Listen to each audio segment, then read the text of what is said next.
¿Cuántos anhelan la palabra de Dios en sus vidas?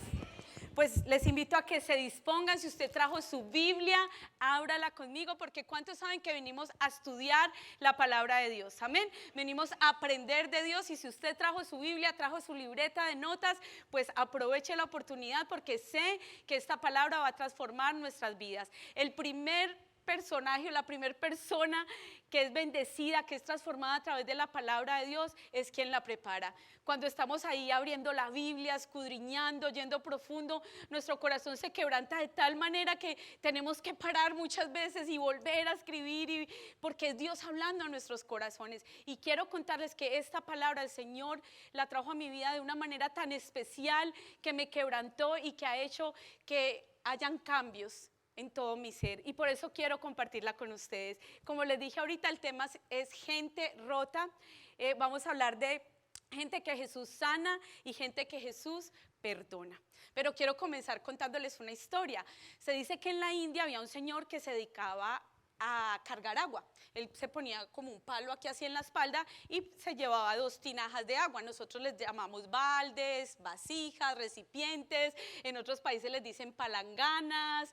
No sé cómo les dicen ustedes. Nosotros les decimos baldes. Entonces él iba con sus 2 baldecitos, tenía un lugar donde había un pozo, y en ese lugar donde él vivía, pues no tenían agua potable. Entonces pues él se dedicaba a esto y le pagaban por el agua que él llevaba. Entonces él se ponía sus 2 baldecitos y se iba, y llegaba a un lugar donde siempre le pagaban pues por llevar el agua. Pero resulta que uno de los 2 baldes, el balde que estaba a este lado, tenía unas grietas, estaba un poquito roto y tenía unos agujeros. Entonces bueno, cada que este señor, el cargador de agua, llegaba a su destino, pues no le podían pagar completo, porque pues un balde iba lleno y el otro iba medio lleno. Y así pasó el tiempo. Después de 2 años, pues la vasija que estaba con agujeros, porque era una de esas vasijas que hablan. Esto yo no sé de dónde salió, pero esa vasija le habló. Entonces lo miró y le dijo: ay, venga, señor cargador de agua, yo quiero pedirle disculpas, porque por mi culpa usted nunca tiene el dinero completo, o sea, le pagan la mitad, y yo siento tanta pena con usted por eso. Y él: no, tranquila, no se preocupe. Y dice: no se preocupe, usted un día se va a dar cuenta que no hay problema, todo bien, fresca avena, listo. Entonces él seguía con sus cubeticas, con sus baldecitos, pero llegó un día donde ya ella tenía mucha pena y le dijo: no, ¿sabe qué, don cargador? Ya no más, o sea, búsquese otra, o remiéndeme, mire qué va a hacer. Y le dijo: bueno, está bien, le voy a contar algo. Lo que pasa es que desde el principio yo sabía que tenías agujeros. ¿Tú crees que yo no sabía? Claro que sí, pero yo decidí que igual te iba a usar para una función especial, y lo que yo hice fue que sembré unas semillitas alrededor del camino en el cual tú siempre vienes conmigo. Entonces cuando yo iba por el camino contigo, tú ibas regando las semillas, y gracias a lo que tú hiciste, mira cómo está el camino.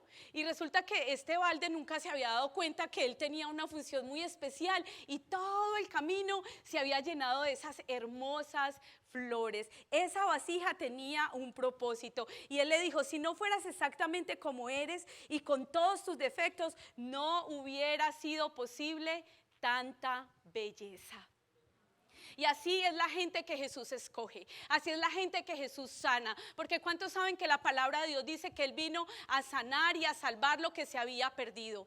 ¿Cuántos saben que la Biblia dice que Él vino por aquella oveja que estaba ya con la piernita partida, por esa ovejita que se había ido del redil? Pues de eso vamos a hablar en esta hora. Y la palabra de Dios en el libro de Lucas capítulo 7, entre los versículos del 1 al 10, nos muestra un relato increíble en la vida de un hombre llamado el centurión. En otras versiones, como la versión lenguaje actual, se llama exactamente el capitán romano, y por esa razón quiero leérselos desde la versión lenguaje actual, donde dice la palabra de Dios. Lucas capítulo 7, versículos 1 al 10. Cuando Jesús terminó de enseñar a la gente, se fue al pueblo de Capernaum. Allí vivía un capitán del ejército romano que tenía un sirviente a quien apreciaba mucho. Este sirviente estaba muy enfermo y a punto de morir. Otra versión dice que era paralítico. Cuando el capitán oyó hablar de Jesús, mandó a unos jefes de los judíos para que lo buscaran y le dijeran: por favor, venga usted a mi casa y sane a mi sirviente. Ellos fueron a ver a Jesús y le dieron el mensaje. Además le rogaron, por favor, haz todo lo que te pide el capitán romano. Merece que lo ayudes porque es un hombre bueno y a los judíos nos trata bien. Y hasta nos mandó a construir una sinagoga para nosotros. Jesús fue con ellos y cuando estaban cerca de la casa, el capitán romano mandó a unos amigos a que le dijeran a Jesús, Señor, no se moleste usted por mí, no merezco que entre en mi casa, tampoco me siento digno de ir a verlo yo mismo, solamente le ruego que ordene a mi sirviente que se sane y yo sé que él quedará completamente sano. Yo estoy acostumbrado a dar órdenes y a obedecerlas. Y cuando le digo a alguno de mis soldados, ve, me obedece y va. Si le digo a otro, ven, me obedece y viene. Y si le digo a uno de mis sirvientes, haz esto, lo hace. Al escuchar estas palabras del capitán, Jesús se quedó admirado y les dijo a los que le seguían, en todo Israel no he encontrado a nadie que confíe tanto en mí como este capitán romano. Y cuando los mensajeros regresaron a la casa, encontraron al sirviente completamente sano. La versión Reina Valera dice, al oír Jesús se maravilló de él y volviéndose a la gente que lo seguía, les dijo, os digo que ni aún en Israel he hallado tanta fe. Encontramos aquí un momento especial y vamos a ver y analizar dos personajes. El primero de ellos es al centurión romano. El centurión romano era un hombre que tenía más o menos a su cargo unos 100 soldados del ejército. Era un señor pues que estaba muy bien preparado, muy bien equipado, que tenía muy buenos recursos y como nos lo acaba de describir el capítulo, era alguien que tenía autoridad. Pero cuando este hombre escucha hablar de Jesús y teniendo en su casa a alguien enfermo, dice, Jesús puede hacer el milagro en mi siervo.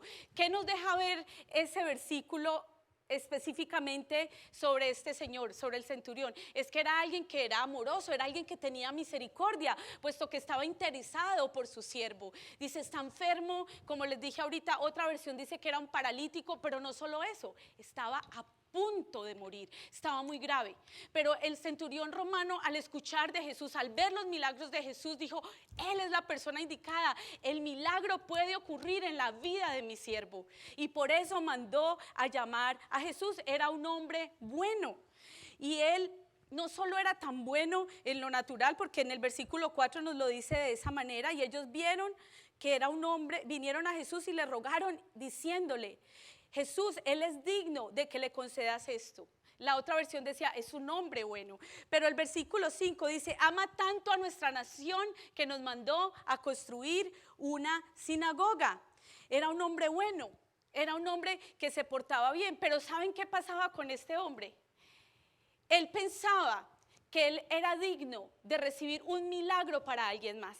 Él pensaba que él podía orar por alguien más, que podía recibir un milagro, pero no se sentía digno de que Jesús fuera a su casa. Es más, él mismo no se sentía digno de acercarse a Jesús. Él sabía que Jesús podía orar. Él sabía que Jesús lo podía hacer, pero dice, Señor, no vengas a mi casa, yo no soy digno de que vengas a mi casa. Y el pasaje bíblico no nos está diciendo si tal vez era un hombre pecador, si quizá era un hombre que pues le gustaban las apuestas, o si tal vez era un hombre mujeriego, era un hombre alcohólico, no sabemos qué tipo de hombre era, pero sentía vergüenza, no se sentía digno. Era un hombre bueno, era un hombre temeroso de Dios, porque nos dice que hasta había construido una sinagoga para los judíos. Y es que muchas veces nosotros somos ese tipo de personas. Consideramos que somos buenos porque no le hacemos mal a nadie.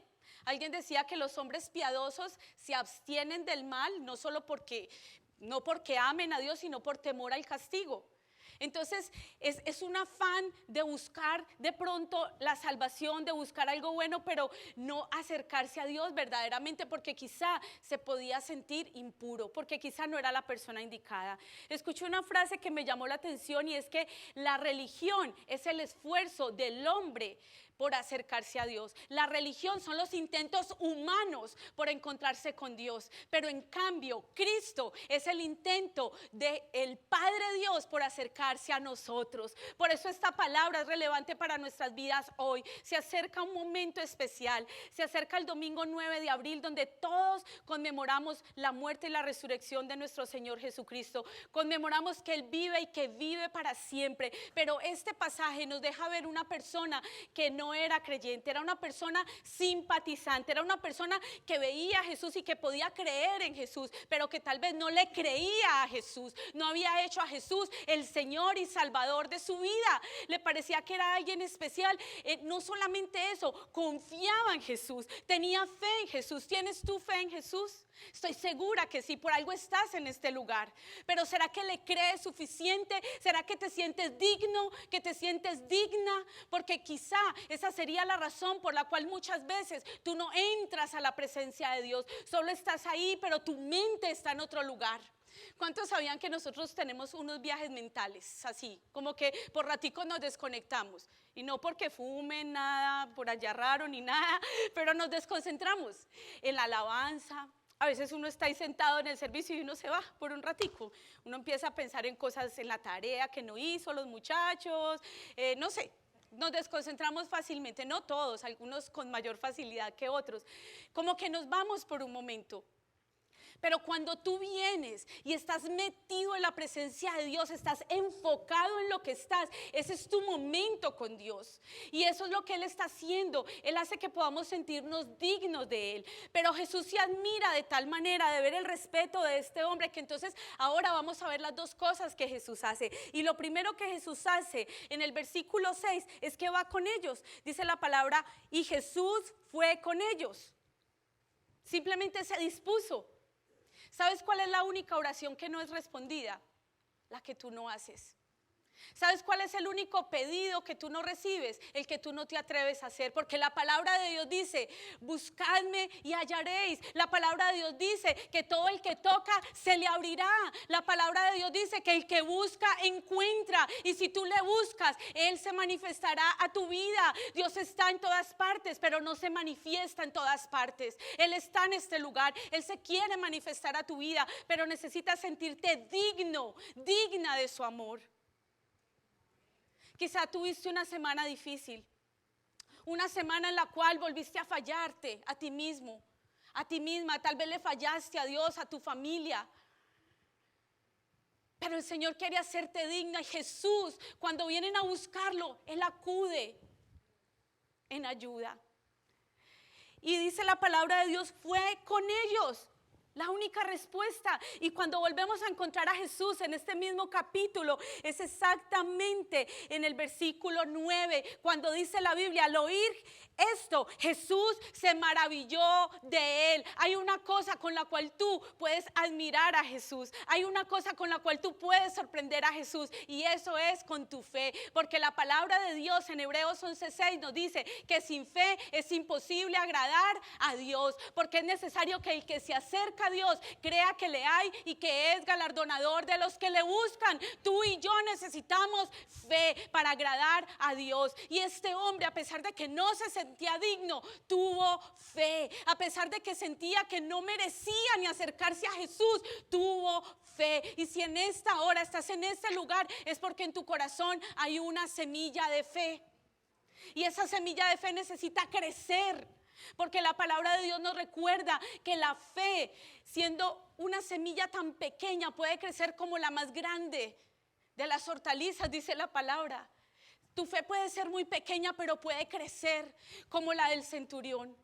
La Biblia no nos dice qué pasó con él, con este hombre, pero sí nos dice que el hombre por el cual él fue a clamar, su siervo, fue sano. En aquella misma hora fue sano. ¿Por qué viniste en esta hora? ¿A qué viniste? Si solamente activas tu fe, puedes sorprender a Jesús. Viniste a encontrarte con Jesús. ¿Cuántos saben que Él está en este lugar? ¿Cuántos saben que Él ha preparado una mesa para ti y para mí? Sabemos que somos el templo del Dios vivo, pero cuando tú y yo nos reunimos en su nombre, algo sucede. Él está en la congregación de los justos, porque Él así lo ha prometido, que cuando nos reunimos en su nombre, Él está en medio de nosotros, que cuando abrimos su palabra, hay pan para el hambriento, hay agua para el sediento, y era lo que Jesús estaba transmitiéndole a este hombre, que había esperanza. Dice: os digo que ni aún en toda Israel he hallado tanta fe. En su propia casa, en su propio pueblo no había fe. ¿Hallará fe Jesús en tu corazón en este día? Quizá nosotros podemos ser esa vasija rota. Esa pobre vasija se sentía tan avergonzada, no se sentía digna como se sentía ese centurión. Pero una respuesta, y una respuesta a la fe. Una respuesta a tu fe, y es Jesús a quien celebramos hoy, quien está en este lugar diciéndote: aunque te sientas indigno, aunque te sientas indigna, todavía yo puedo usarte, todavía te he estado usando. Tal vez no te has dado cuenta, pero Él ha estado obrando en tu vida, en tu familia. Y hay otra cosa que nosotros podemos ver, que si la religión es el intento de nosotros como hombres acercándonos a Dios, haciendo sacrificios, haciendo cosas, todo lo opuesto lo vemos en el Padre Dios, que es Cristo. Cristo es el intento de Dios acercándose a nosotros. Cuenta la historia que una vez en la época del verano unas hormiguitas trabajaban rápido, porque la Biblia dice que la hormiga trabaja en el verano para el invierno, y todas en filita, y entre 5 cogían una hojita y se tapaban. ¿Ustedes las han visto?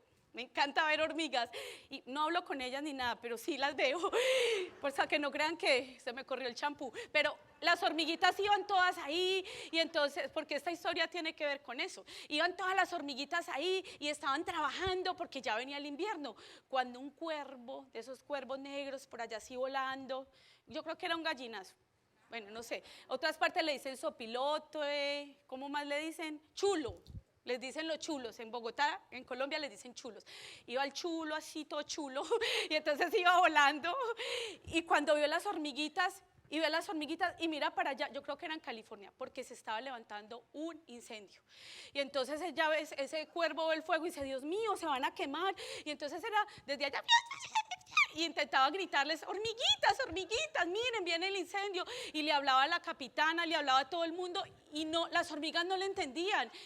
Y ese pobre gallinazo volaba y revoloteaba y le decía a los otros: ¿qué hacemos? Se van a quemar, el bosque se está quemando y estas sonzas no ven, y es que no sienten el calor, Dios mío, y desesperado. Entonces ya no aguantó más y se fue a hablar con Dios. Entonces se fue y le dijo: Señor, yo no sé qué hacer, pero yo siento tristeza por ellas, se van a quemar junto con el bosque, como son de buena gente, tan trabajadoras, ellas le echan ganas, chambean, dicen en México, mírenlas tan queridas, Señor, ayudémosles. Le dijo: claro, ayudémosle, la única manera es que usted se convierta en hormiga, vaya, se convierte en hormiga y después se vuelve otra vez gallinazo, no hay problema, vaya. Y él: bueno, pues bueno, pero con chiquitolina, ¿cómo hago? Y le dijo: no, pero espere, no es tan fácil. Usted va a correr un riesgo. Usted se puede convertir en hormiga, las va a ayudar, las va a salvar a todas, porque esas son la esperanza de acá del bosque. Hay que salvarlas. Pero hay una sola cosa: su vida está en peligro. Lo más probable es que usted bailas, que usted cuelgue los guayos ahí también. Entonces el gallinazo, ¿qué? Se quedó mirando y dijo: no, yo las quiero mucho, yo sé que el bosque depende de ellas, pero no, Señor, perdón. Y se fue. ¿Saben una cosa?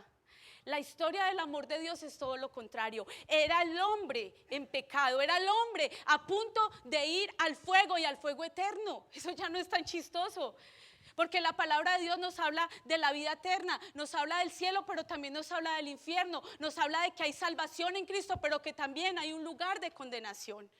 Y entonces, en el intento del Padre salvarte a ti y a mí, se hizo hombre, escogió tomar tu lugar y mi lugar, y fue a la cruz del Calvario, por amor a ti y por amor a mí. Entonces ya no es el intento del hombre acercarse a Dios, porque era la ley la que buscaba acercarse a Dios. Y ahora es cuando vamos a hablar de mi segundo punto y el segundo personaje, donde estaban los fariseos. Los fariseos eran aquellos conocedores de la ley, aquellos conocedores de la palabra, que pensaban que por sus méritos podían acercarse al Padre. pero nunca lo lograron. Porque solamente hay un camino y un solo mediador. El que estuvo dispuesto a dejar el trono de gloria, dejó lo alto y vino a lo bajo, siendo puro y sin mancha. Dice la palabra de Dios en Filipenses que no escatimó el ser igual a Dios como cosa a que aferrarse, sino que se despojó hasta lo sumo, y estando en la condición de hombre se humilló hasta la muerte, y muerte de cruz. La paga del pecado, el castigo que tú y yo merecíamos, Él lo tomó por amor. Decidió venir a donde nosotros estábamos para hablar nuestro lenguaje, para entender nuestro dolor, nuestras enfermedades. Se hizo hombre para sanarnos, y no solo tu dolor físico, tu dolor emocional, esas cargas que tú has tratado con tus fuerzas, en las fuerzas de Él lo puedes lograr, porque su palabra dice: llevad mi yugo sobre vosotros, aprendan de mí. Está alguno cargado con pecados, está cargado, venga y tome mi carga, que es fácil de llevar, porque seguir la cruz de Cristo también indica que vas a tener que llevarla, porque la cruz en el pasado significaba algo especial. Era un lugar feo, era un lugar a donde nadie quería ir, hasta los presos le tenían miedo, y Jesús fue a ese lugar. Y ahora tú ves una cruz y es esperanza, una cruz es salvación. Pero una cruz también te recuerda que hay un precio que pagar, porque Jesús no quiere de ti y de mí un poco, Él lo quiere todo. Él quiere todo de nosotros, porque Él lo entregó por amor también en la cruz del Calvario. Y la palabra de Dios ahí en Lucas capítulo 7, más adelante, entre los versículos 36 al 50, nos muestra la historia de un momento especial, una mujer que se atrevió a venir a los pies de Jesús. Y la palabra de Dios ahí en el versículo 36 nos dice: un fariseo llamado Simón invitó a Jesús a su casa a comer. Jesús aceptó y se sentó a la mesa. Una mujer de mala fama que vivía en aquel pueblo supo que Jesús estaba comiendo en casa de Simón. Tomó entonces un frasco de perfume muy caro y fue a ver a Jesús. La mujer entró y se arrodilló detrás de Jesús, y tanto lloraba que sus lágrimas caían a los pies de Jesús. Después le secó los pies con sus propios cabellos y se los besó y les puso el perfume que llevaba. Al ver eso, Simón pensó: si de veras ese hombre fuera profeta, sabría que lo está tocando una mujer de mala fama. Jesús dijo: Simón, tengo algo que decirte. Te escucho, maestro, dijo él. Jesús le puso este ejemplo: 2 hombres debían dinero a alguien. Uno de ellos debía 500 monedas de plata y el otro como 50. La versión Reina Valera dice 300 denarios. 300 denarios se cree que más o menos era el valor de un año de trabajo. Pensemos como el promedio de alguien que gana bien, mucho, sería como unos $40,000. Eso valía el perfume. Como ninguno de los dos tenía con qué pagar, este hombre les perdonó a los dos la deuda. ¿Qué opinas tú? ¿Cuál de los dos estará más agradecido con este hombre? Simón le contestó: el que le debía más. Muy bien, le dijo Jesús. Luego Jesús miró a la mujer y le dijo: Simón, ¿ves a esta mujer?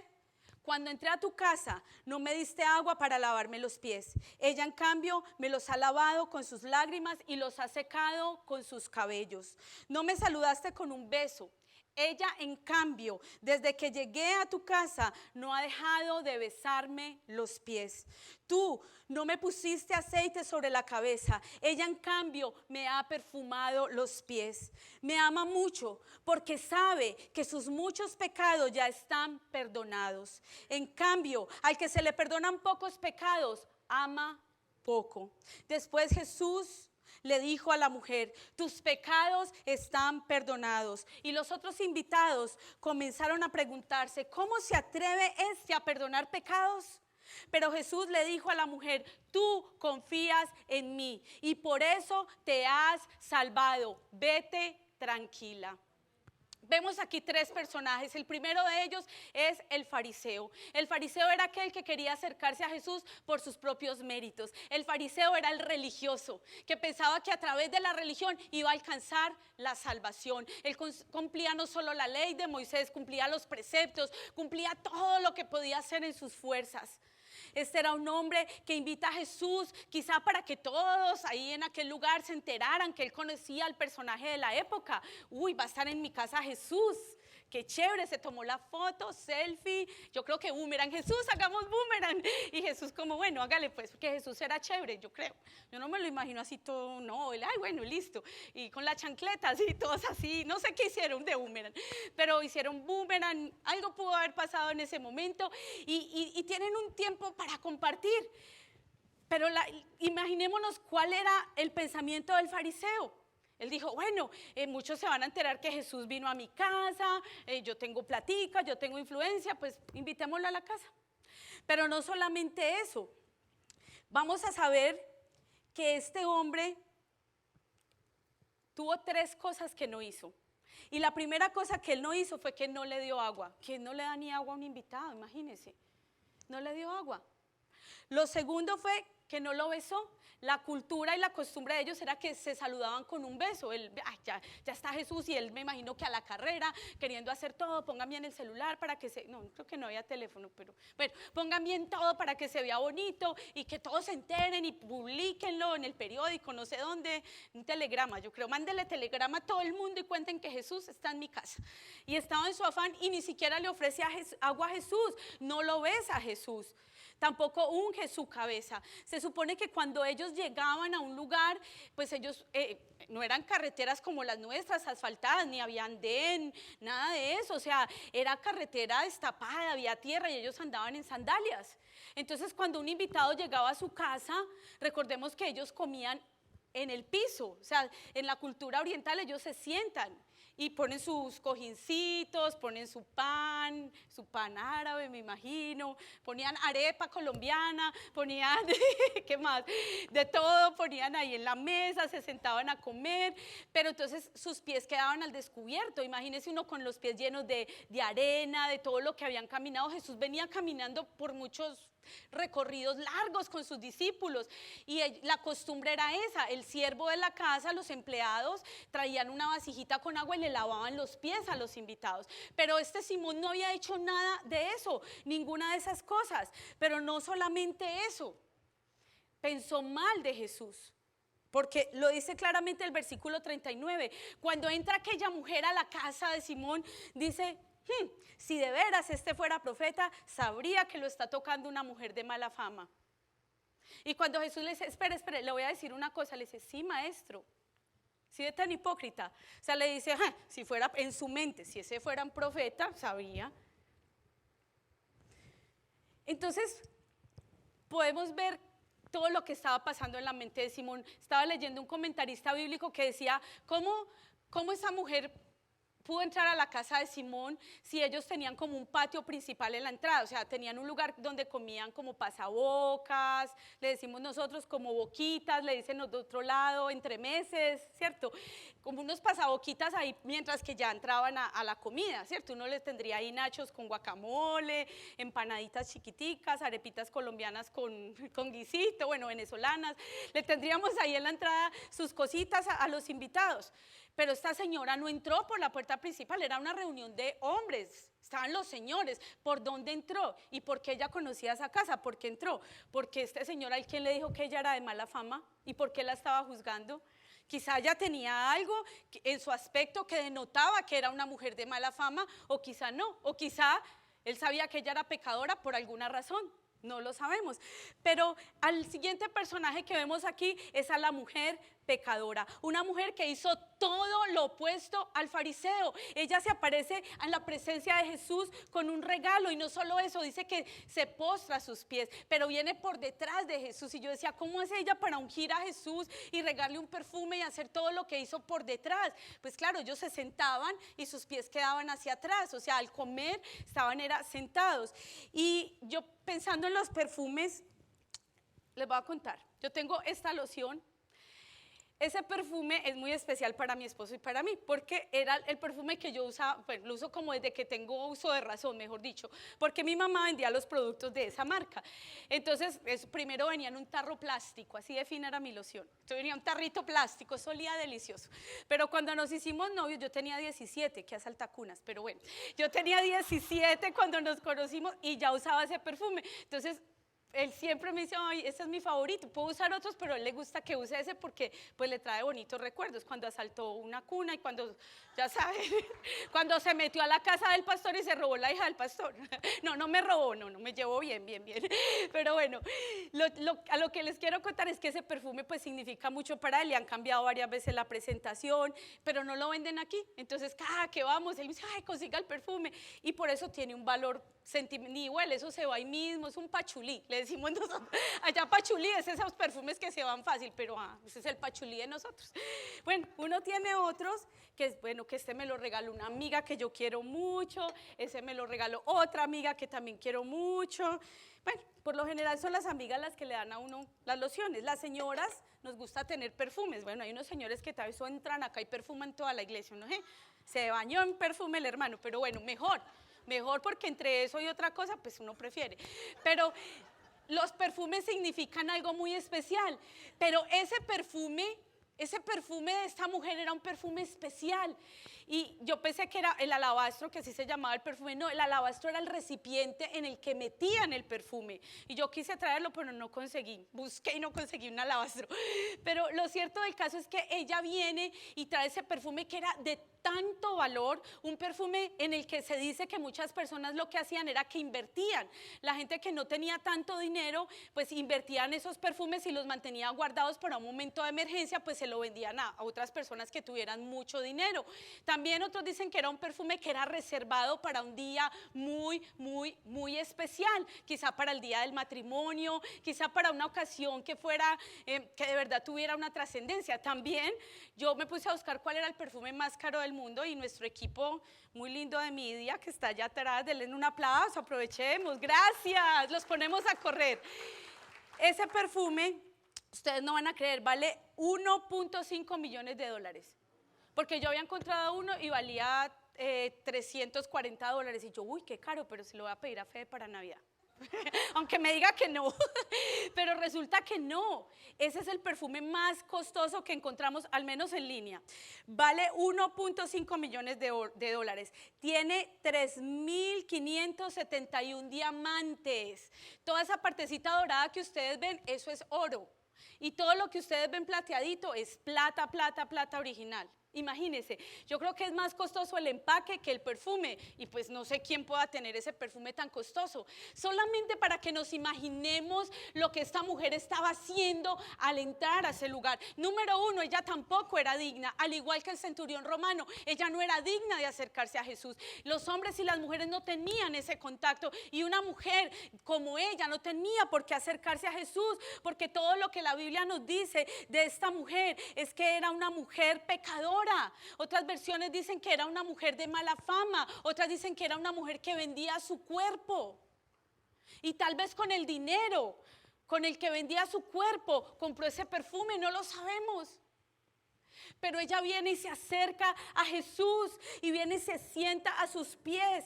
¿Sabes una cosa? Lo que más ofende a los escépticos son las lágrimas de los que vienen y se postran, de los que lloran ante Jesús. Cuando tú vengas a la presencia de Dios, no importa nada ni nadie más. Tú estás con Jesús, con el que te perdonó, con el que te lavó, con el que te llamó de tinieblas a su luz admirable. ¿Qué importa lo demás? Pero esta mujer indigna se atreve a tocar a Jesús. Y no solamente eso, derrama su perfume a los pies de Jesús. Un perfume que valía, como les dije ahorita, como 300 denarios. O sea, ni comparado con ese, pero para ella era todo lo que tenía. El cabello, en esa cultura ya no se soltaban el cabello estaba recogido, solo las mujeres de la calle, las mujeres que vendían su cuerpo, andaban con su cabello, era su forma de seducir. Y ella suelta su cabello en contraste con aquel hombre, con aquel fariseo que ni siquiera le dio agua a Jesús y lava con sus lágrimas los pies de Jesús porque se sentía perdonada. Sí, era inmunda, sí, era impura, no era digna, pero Jesús le había perdonado y ahora sus lágrimas eran tantas que podía mojar los pies de Jesús. ¿Cuándo han sido tus lágrimas así para Él? Tal vez has llorado por amor o por desamor. Tal vez has llorado porque no te alcanza el dinero para pagar tu renta. Has llorado porque te fue mal en ese negocio y pasas noches en vela. Pero cuando has llorado por amor, cuando has llorado apasionado por Jesús, y es que Él quiere todo de ti y de mí. Si no estamos dispuestos a darlo poco, ¿cómo lo daríamos todo? Vienen tiempos donde se tiene que parar una iglesia apasionada por Jesús, una iglesia que esté dispuesta a darlo todo. Él no quiere poco, Él quiere todo. Y mientras estaba preparando esta palabra, recordé un momento cuando yo estaba muy joven, tendría como 16, 15 años, y yo pertenecía a un grupo misionero de muchas iglesias de mi país, y nos llevaron a un congreso a Bogotá. Y recuerdo que en esa iglesia, se llamaba la iglesia de Filadelfia, y en esa iglesia estaba predicando un misionero, y cuando él termina de predicar, él nos cuenta cómo él estaba en un lugar donde era él expuesto a la misma muerte, donde él estaba listo para morir por Jesús. Y cómo él pertenecía a la iglesia clandestina y a la iglesia subterránea. Y comienza a contarnos testimonios. Uno de ellos que me impactó y que más adelante leí en un libro, era de una familia que estaba a punto de ser enterrada viva por Jesús, porque no querían negar su fe. Y cuando la tierra le llegaba a esta altura a sus hijos, el papá los mira. Obviamente él era más alto, él estaba llegando apenas acá. Habían cavado un hueco, los habían metido ahí. Y cuando él ve a sus hijos, él está a punto de renunciar a su fe y decir: está bien, yo no amo a Jesús, está bien, yo renuncio a Jesús. Y uno de sus hijos lo mira y le dice: papá, no quiero un papá cobarde, sé valiente, porque en unos minutos nos veremos en la presencia de Dios. Y vio a morir a su hijo asfixiado. Y luego murió asfixiado. Y este misionero comienza a contarnos cómo en los campos de concentración y cómo en los lugares donde es prohibido predicar a Jesucristo, mataban a los misioneros, a los que no querían renunciar a su fe. Y cuando él termina, nos hace un llamado y nos dice: ¿quiénes están dispuestos a dar su vida? Y no pasábamos, teníamos miedo, no pasábamos. Y recuerdo que mi líder nos mira y nos dice: siento tanto dolor, no veo que ninguno de ustedes se levanta. Cuando él nos mira de esa manera, todos corrimos al altar, y ese día decidimos que estábamos dispuestos a entregar nuestra vida completamente a Él, a darlo todo por Él. Esta mujer se expuso a la muerte, a ella la podrían apedrear porque era una mujer de dudosa procedencia.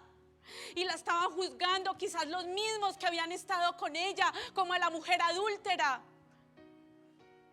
Cuando Jesús les dijo: el que esté libre de pecado arroje la primera piedra. Pero ¿sabes una cosa?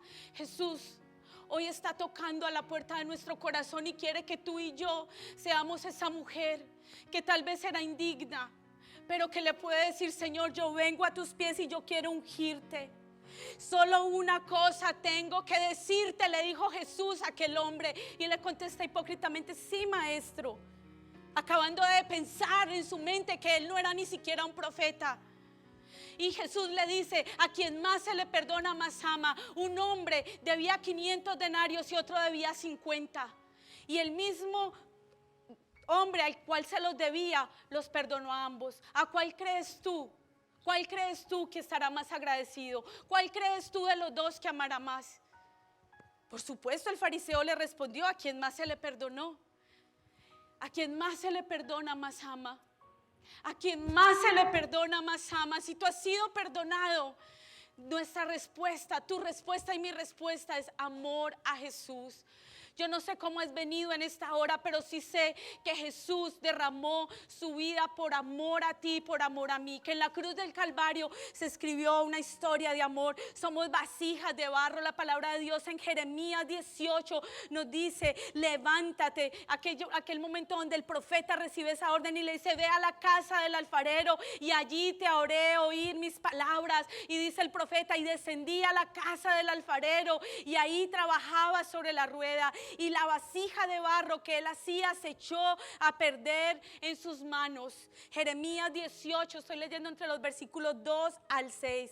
Entonces vino a mí la palabra de Jehová diciendo, versículo 6, no podré yo hacer con vosotros como este alfarero, oh casa de Israel, dice Jehová. No podré hacer yo esto mismo con vosotros, comunidad de gracia. No podré tomar tus grietas, no podré tomar tus debilidades, no podré usarte si solo te dispones, no podré usarte si das tu vida a mí, te dice el Señor. Hoy Él está llamando hombres, mujeres, matrimonios, niños, jóvenes. Hoy es día de salvación. Hoy es día de venir a Jesús, porque en la cruz del Calvario Él rompió el acta de los decretos que era contraria, donde estaban escritas tus grietas, donde decía que fallaste, porque ese hombre que fue perdonado de infidelidad ahora es el que más ama, porque esa mujer que un día traicionó y que su esposo la perdonó ahora es la más apasionada por su familia. Porque ese hijo que estuvo en la droga, ese hijo que se drogaba, que se alcoholizaba y que sus papás perdonaron, debería estar a los pies de Jesús.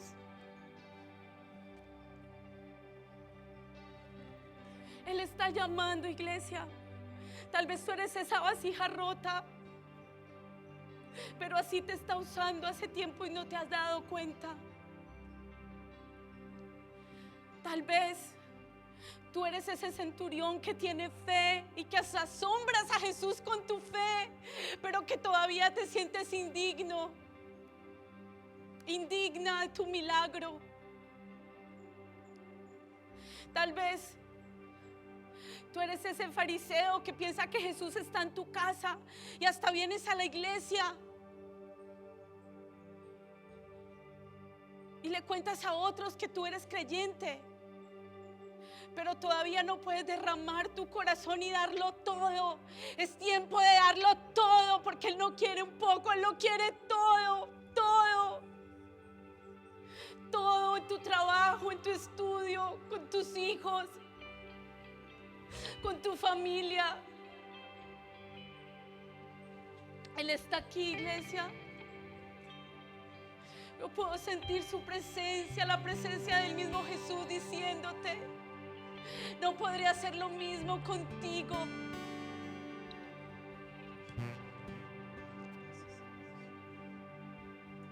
¿Hasta dónde estarías dispuesto a ir por Jesús? Porque vienen tiempos que no son fáciles. Vienen tiempos donde te tendrás que parar y pelear por la familia. Te tendrás que parar y pelear por tus hijos. Donde afuera nos están diciendo que tu hijo puede decidir si es niño o niña, pero la palabra de Dios dice que varón y hembra los creó. La palabra dice que dejará al hombre a su padre y a su madre y se unirá a su mujer. ¿Dónde están los jóvenes que creen por el matrimonio? ¿Dónde están los jóvenes que no abortarán? ¿Dónde están los jóvenes? ¿Dónde están las familias y los matrimonios que aunque estén rotos hoy, todavía pueden correr al altar y decirle: aquí estoy, Señor? Si ese eres tú, ven al altar y permite que los brazos de Jesús te tomen. Aquí estamos para ti, Señor. Te entrego todo, Señor. Aquí está tu iglesia lavada con sangre. Tu iglesia, Señor, que se rinde a tus pies y que te dice: heme aquí, Señor. Yo quiero ser esa mujer que derramó su perfume a tus pies. Yo quiero ser esa mujer que no le importó nada ni nadie, que dijo: te seguiré, te serviré. Díselo ahí donde tú estás, si estás dispuesto a darle tu vida, si estás dispuesto a servirle, si estás dispuesto a ir a donde Él te llame, si estás dispuesto a dejar ese pecado oculto, si estás dispuesta a morir al yo. Si hoy quieres entregar verdaderamente tu vida a Jesucristo,